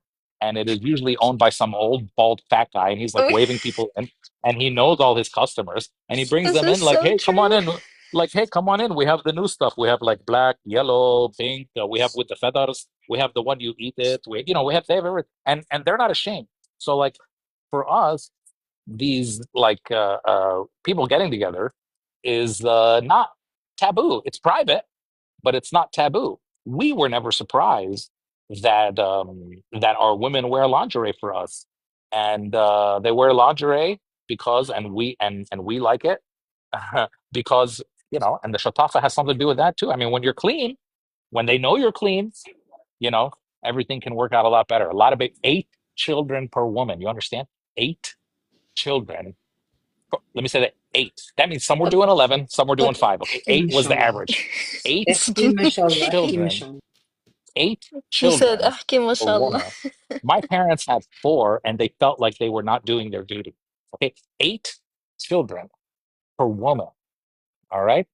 So yeah, Oh my God. Oh, that was funny. If you could actually, this is one of my favorite lines that you have is when you realized you were different during Christmas. If you could just like incorporate that real quick, and then we'll go back to the questions. But how did you yeah. I know mean, that you were it's just one different? of yeah, it's just one of my famous lines where I was a kid and my white friend's mom took us to the mall to go see Santa Claus, and he went first, and Santa Claus said to him, "What do you want?" He said, "Let me get a bike," and Santa said, "No problem." And then it was my turn because we Palestinians were trained from a young age, and so it was my turn, and Santa said, "What do you want, little boy?" And I said, enforcement of UN Resolution 194, allowing us all to return. We just have different dreams. To And return. um, and this is the Israelis' biggest nightmare, right? They said the old would die and the young would forget. And there's still old ones from 1948 telling those stories. And there are 6 and 7-year-old kids in California, New Jersey, Florida, Michigan, and Chicago that tell you the name of the village that their grandparents got kicked out of in 1948. They are Mm. never going to beat us, man. Oh Again, yeah. I feel bad. I feel bad for these people. They are more. The only thing they have going for them is they are more. They're much more violent than we ever want to be. Like we're just not that violent, because when you're from there, you're not that violent. We're not that violent. This is why I always say, like, we have the right to violence and violent resistance. I do believe that we have the right, but Mm-hmm. I don't really want us to engage in it much. Like if I saw a kid in Jerusalem. Remember, like 10 years ago, there was the kids in Jerusalem stabbing soldiers. If I saw a kid in Jerusalem that was about to go stab a soldier, I would grab him because I don't want him to die. And why would I engage? Because I know he's going to get shot 50 times if he does that. Why would I want to engage with the Israelis in the only thing that they have proved that they are better than us at, which is violence? They're willing to be much more violent than we are willing to be.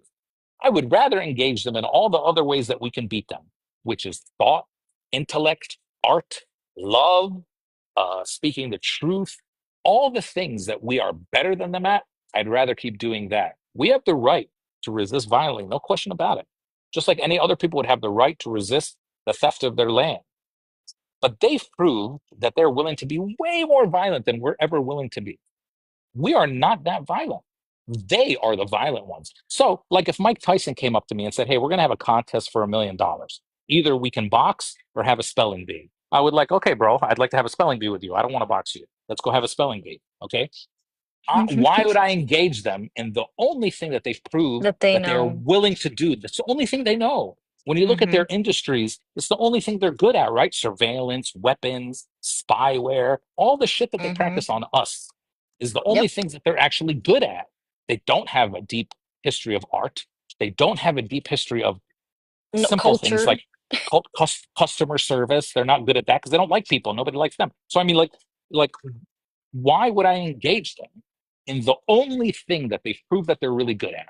I'd rather engage them in all the other stuff. And what we've learned since October 7th is that engaging in the other stuff, storytelling, speaking the truth, our art, has been Again, it didn't start on October 7th, and it became magnified after October 7th, but it's also because we were ready for it. Because we did listen to our grandmothers and our mothers and all the stories that they told us. So we were ready to tell them very clearly. And again, when you're telling the truth, which is the one thing that we have that no one can ever take away from us, it's very easy. You don't got to go to some seminar about the talking points. You don't got to wake up every day to an email about this is what we're going to say about Israel today. No, no. We know the truth. We've all lived it. And we're all telling the same story. So that proves that it's the truth. Let's do the things that we know that we're good at. And we know that we're better than them at. We have the right to do these other things. I'm not saying that we don't. But I'm saying, why would I get into a boxing match with Mike Tyson if I can challenge him to a spelling bee? That's all I'm saying. Mm-hmm. Amer, can I All ask you right. a follow-up question to that, what you just said? Yeah. If it's okay with Taz. Yeah, go ahead. And then we'll go to Eucalyptus. If dangerous or dangerous. I, I don't wa- know if you had a I question or wanted to not, but ask yeah, go. this. All of us here on the internet, right, for the most part, overwhelmingly shut it down because of all of our advocacy and the exposure of all of the Israeli propaganda. Let me ask you this, from the outsider looking Okay, in, right? one second. I'm sorry. What Okay, guys. He did get a violation, so if we can really hardcore right now, Oh, sorry. press through and just help protect the live. If everybody can do bracelets,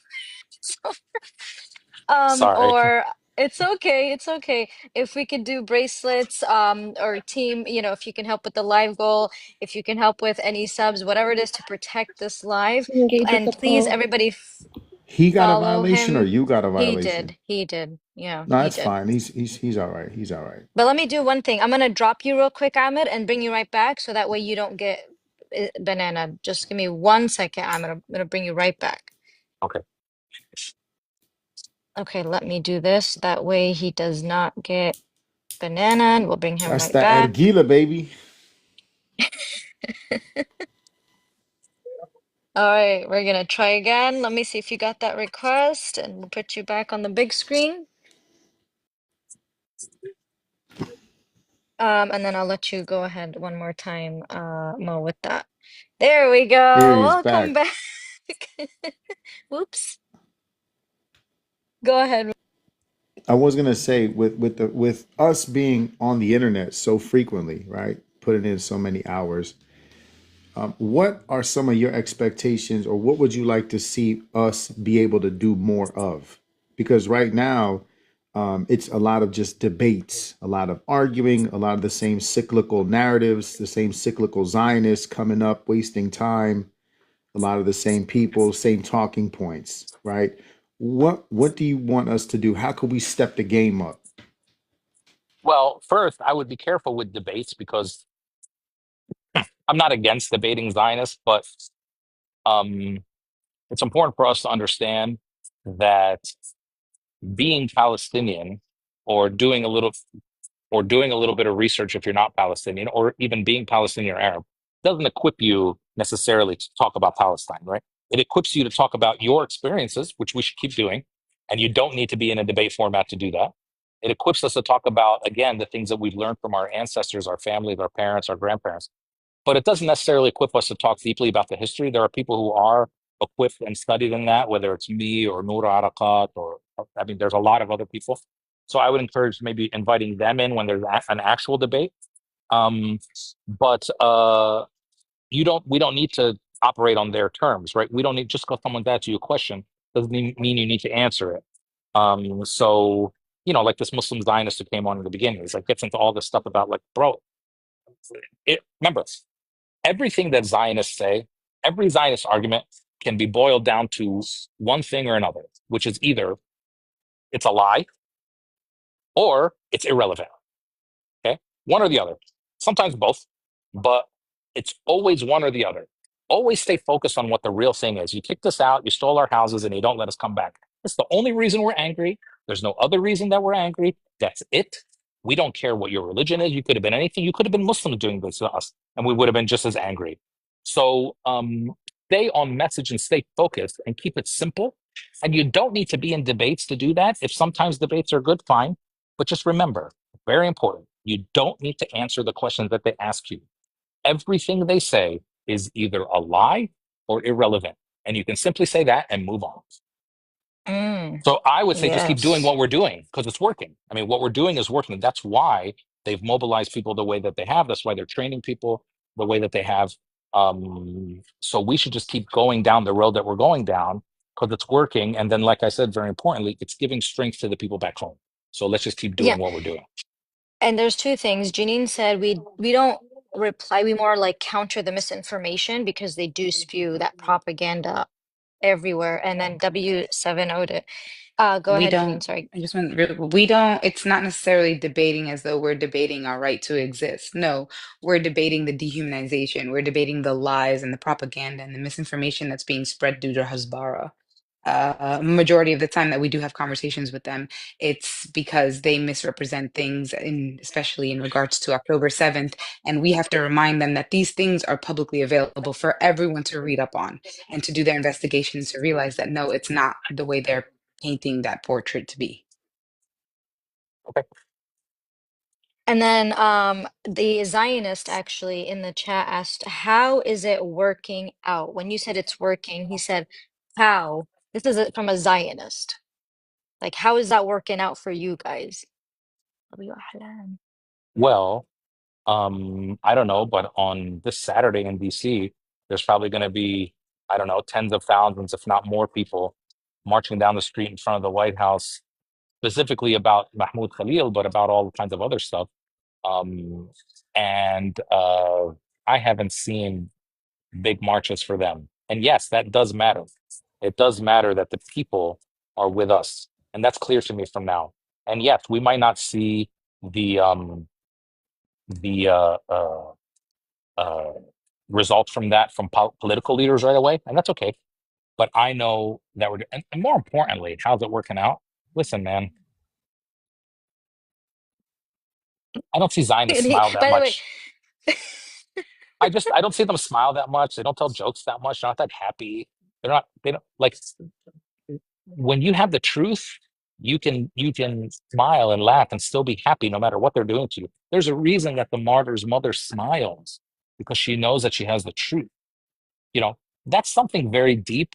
I would, I mean, come on, I would, for all the power that they have, for all the material things that they have, I wouldn't trade places with them in a million years. So you say how it's working out? It's working out great. It's working out great. We could sleep at night. I don't know how they sleep at night, bro. I really don't know. But mm-hmm, if you're asking me materially how it's working out, I know that we are going to be free. And I see mm-hmm, what they are doing every day and how they're on the road towards the end of Zionism.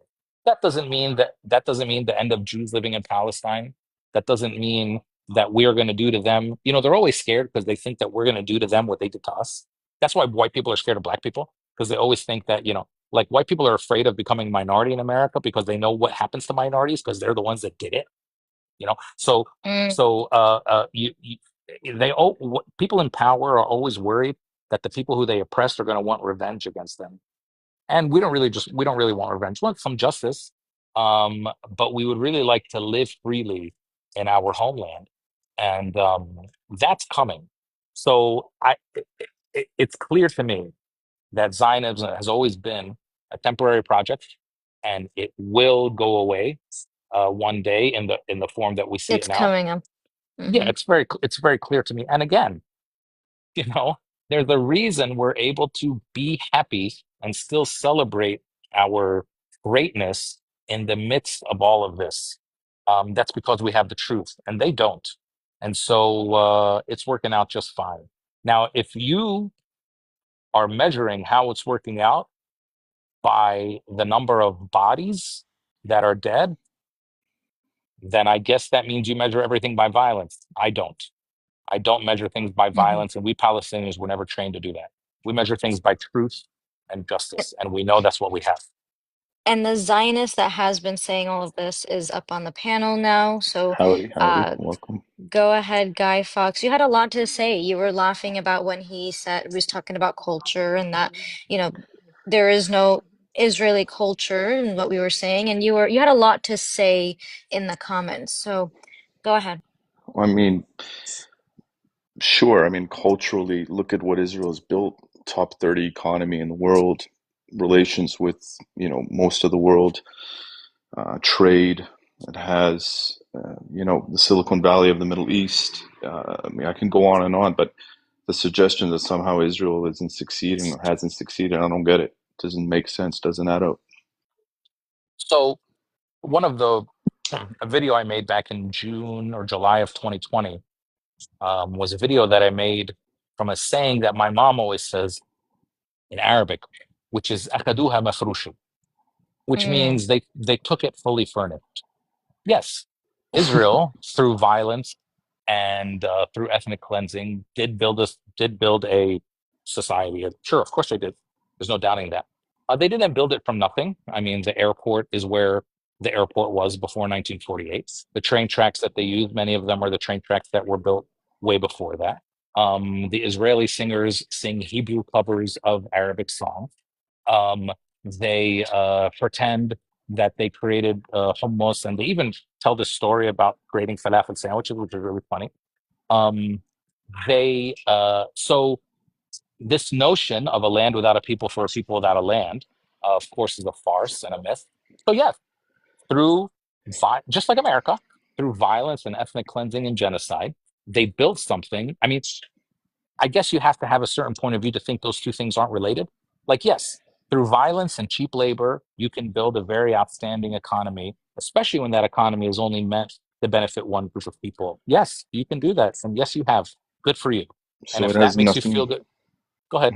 So it has nothing to do though with the shift from low tech agrarian society in the 80s to high tech and ultimately neoliberalism resulting in foreign direct investment in high tech specifically, and it being arguably, I think, the second largest sector in the Israeli economy. It just doesn't add up. Israel shifted its entire economy over the last 35 years or so.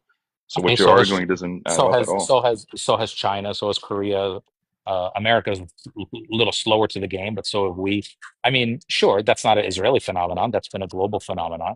And again, they a lot of that was done based on theft of land and theft of resources, right? I mean, and even apartheid within the state. I mean, we've had many human rights groups have told us that even within Israeli society, you have 20% of the population is Palestinian Arab, and their public schools get $1 per student for every $3 that Jewish public schools get. So when you have a system of apartheid that is, yeah, of course, listen, America has built great innovation and great wealth, but for what, close to 350 years, a lot of that wealth was built on free and cheap labor of Arab Americans and the theft, I'm sorry, of African Americans, and the theft of Native American land. I mean, yeah, we don't have to pay for something, just like Trump, right? Everyone says Trump's a billionaire, but yeah, his dad loaned him a couple $1 million to start.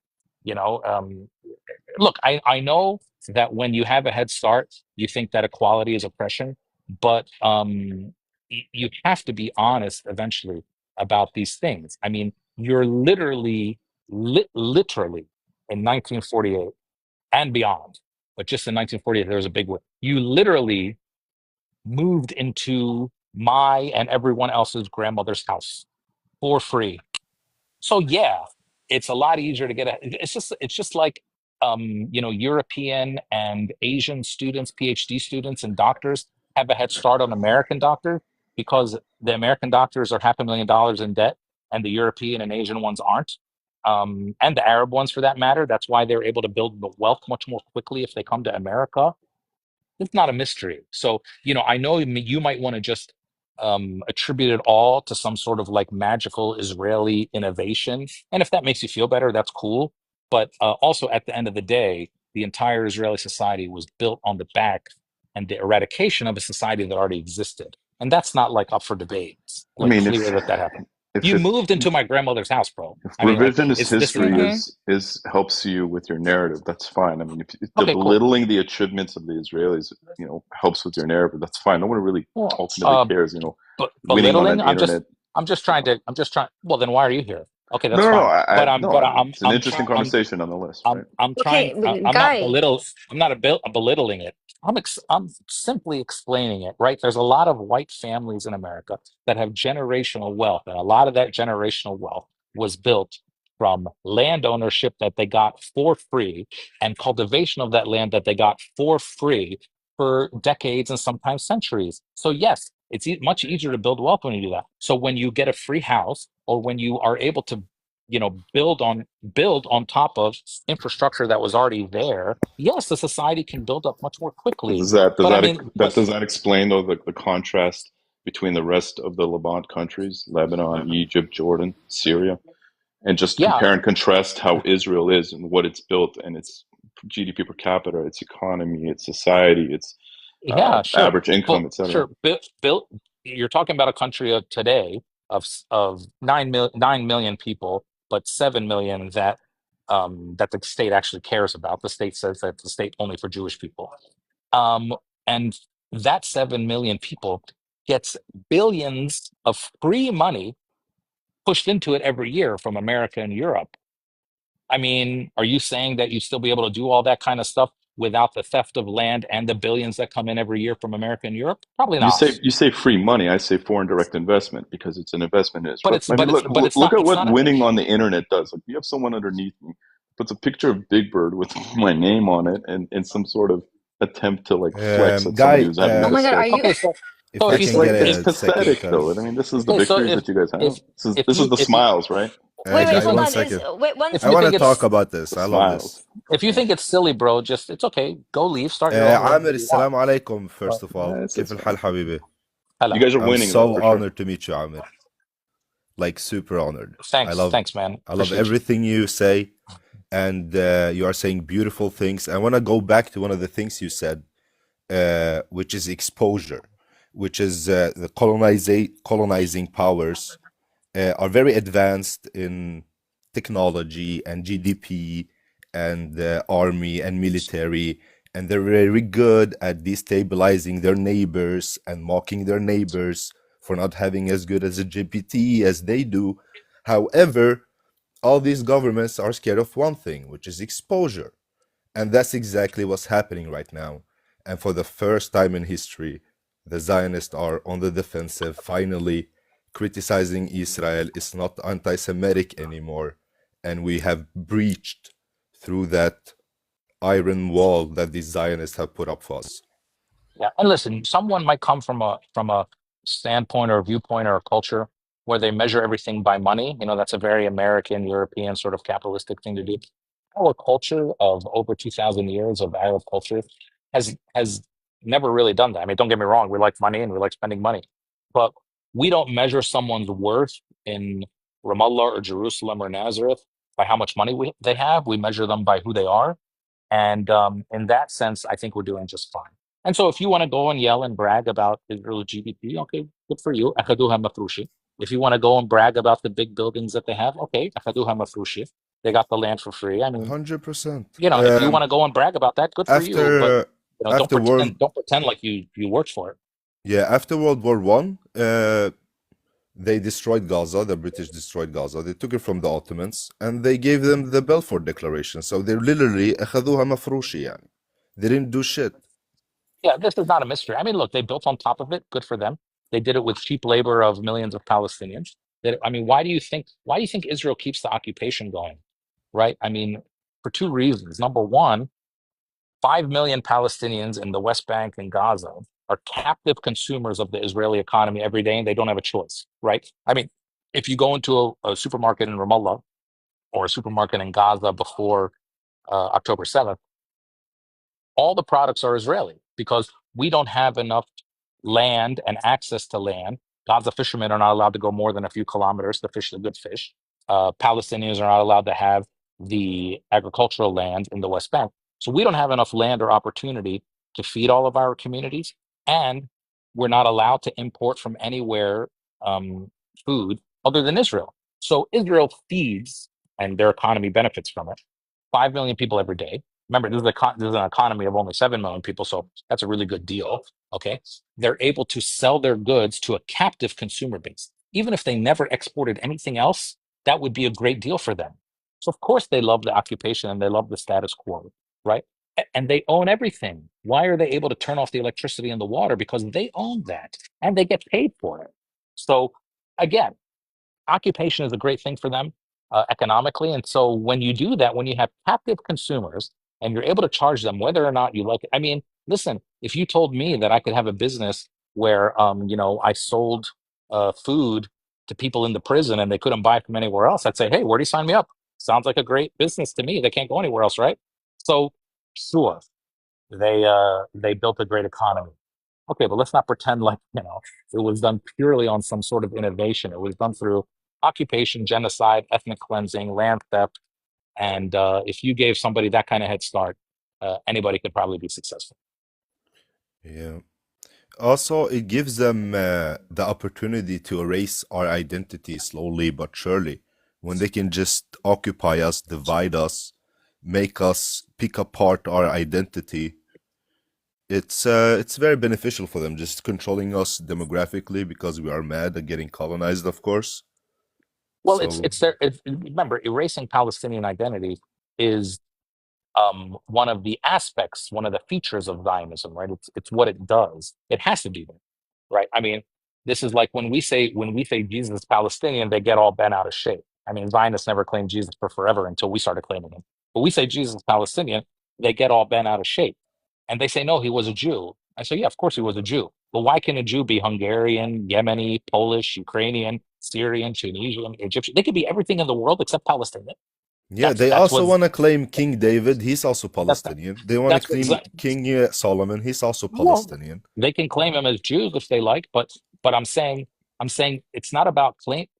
Again, Zionism wants to tell you that every Israeli, Zionism tells you that every Jew in the world is from nowhere except Palestine, and every Palestinian from the world can be from anywhere except Palestine. So this kind of ridiculousness and absurdity is, of course, what we deal with every day. And so erasing Palestinianism and Palestinian identity has been the stock and trade. They have to do that, right? The minute they admit, just like Americans, right? Why do Americans feel very uncomfortable when you call the indigenous people of this land indigenous, or if you call them Native Americans? They get uncomfortable with that. They'd rather call them by their mistaken identity of Indians because Columbus got lost and thought he was in India.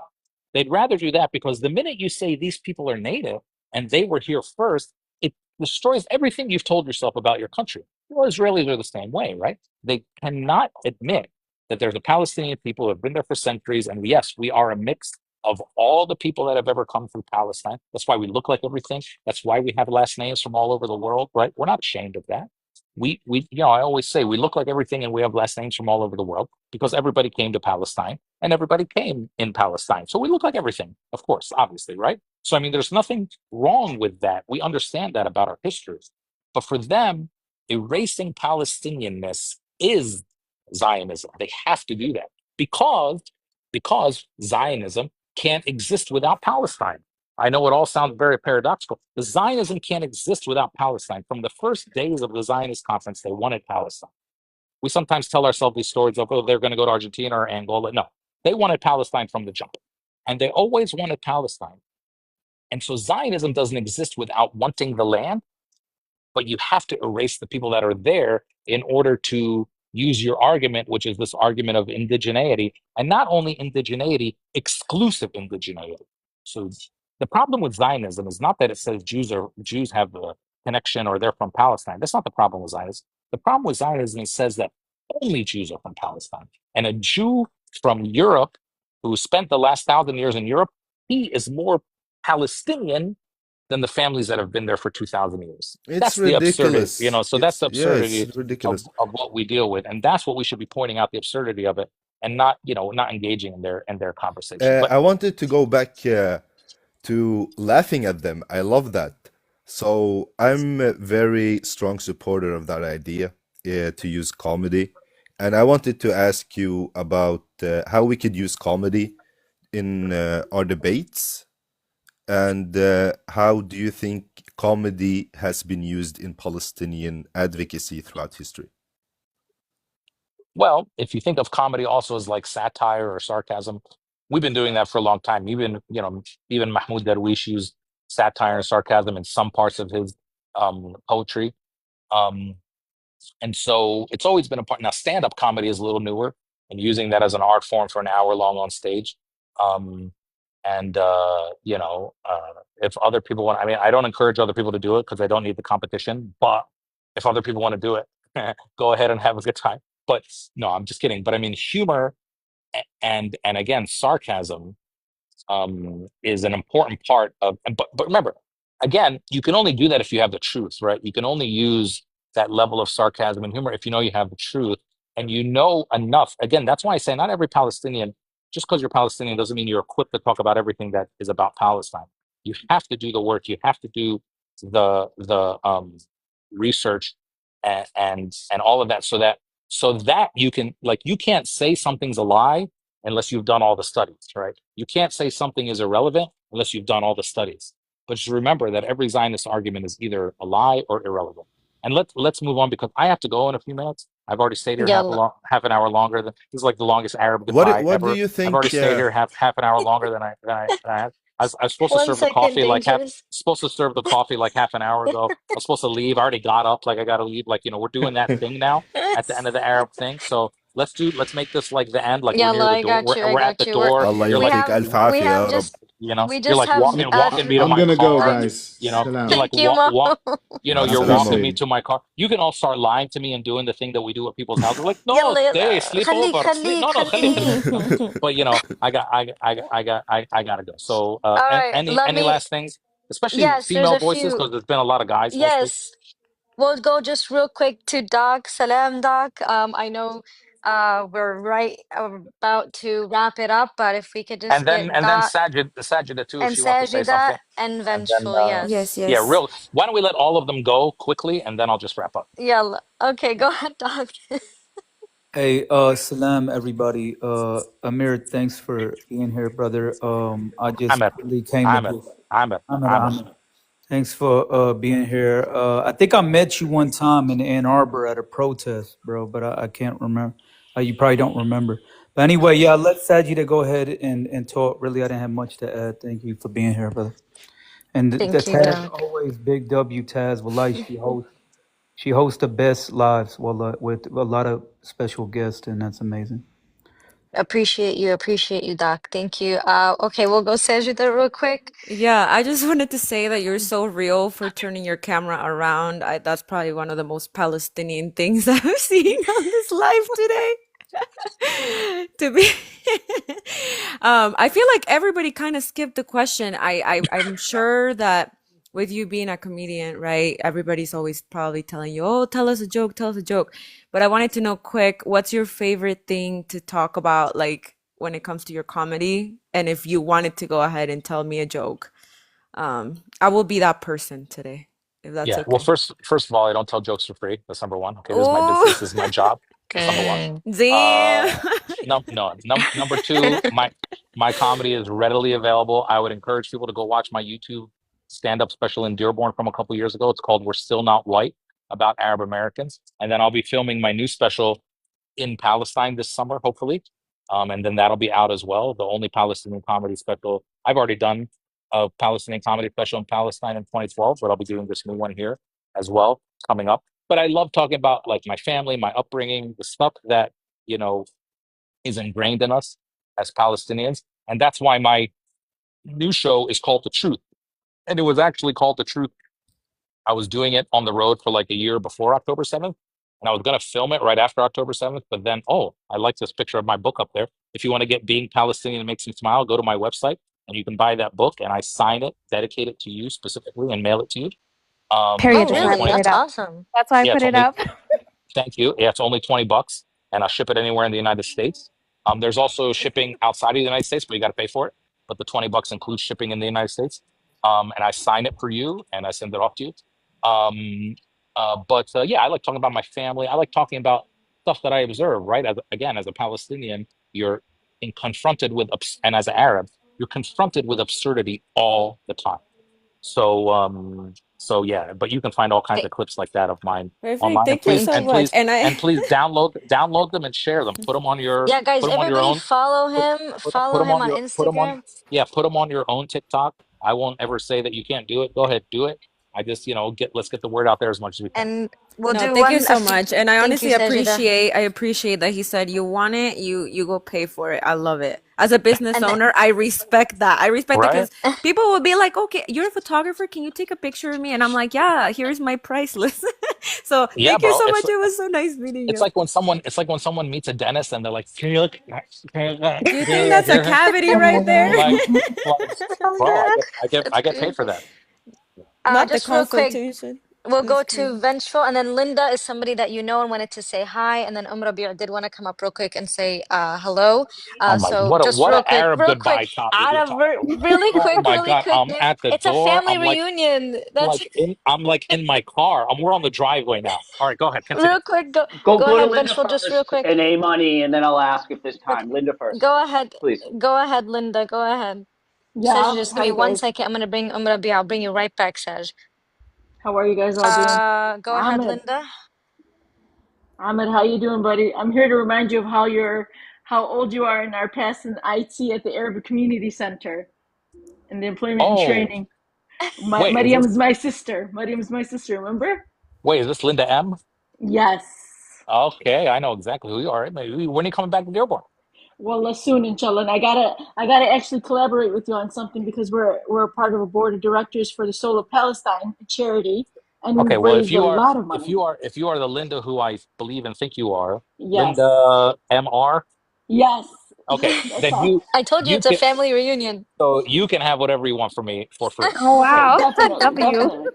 So W I'm gonna take you up but on I that Linda. but I offer. but it's not, just so everyone knows, I've known her for 25 years, so it's different. Okay, Oh Yes, wow. so definitely. We've known each I other for told you quite a it's a while. family reunion. You gotta stay. يعني احنا we're gonna keep you at the door. يعني بس هيك 5 دقايق. It's okay, Ahmed. It's all right. Dearborn okay. Go ahead, style. Linda. Dearborn style, Taz, yeah, you can Dearborn Ahmed. drop me if style. you need a box. But Amjad, Thank you, listen, Dangerous. You're okay. I'm gonna take you up on that offer because I think that you're gonna be cool with us. And I know you gotta go because I know you're always running around anyway. So it's nice to be up on the panel, everybody.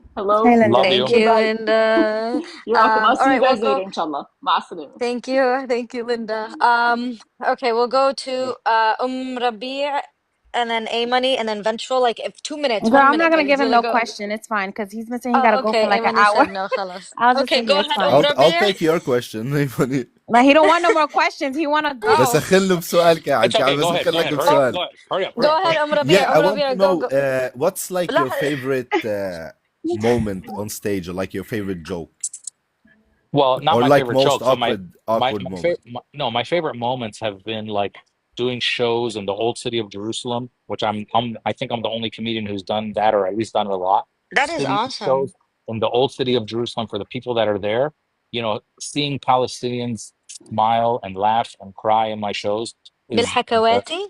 the bit I've done in the Hakawati, but Hakawati is not in Mm. the old city. Yeah, it's like right Inside the walls outside, of the يعني. old city, Oh. I've done shows too. So And doing what that was kind the of best stuff is my joke? favorite. The best joke? بالعربي? Yeah, No, In like not one of even. Arabic, your favorite Dangerous, No, or jokes. English? I do it in English, but no, I mean Oh, just okay. look up some of my jokes. One of my good clips online is like clip that I did a couple يا years ago زلمة about خرفنا هيك من نفسنا وحدة. one joke that got like 1 million views was a joke I did about COVID, where I said, I know I'm not white because they call us Arabs white in America. So I know I'm not white because I had COVID and I did not lose my taste and smell, because we Arabs, we've been raised on a lot of spices.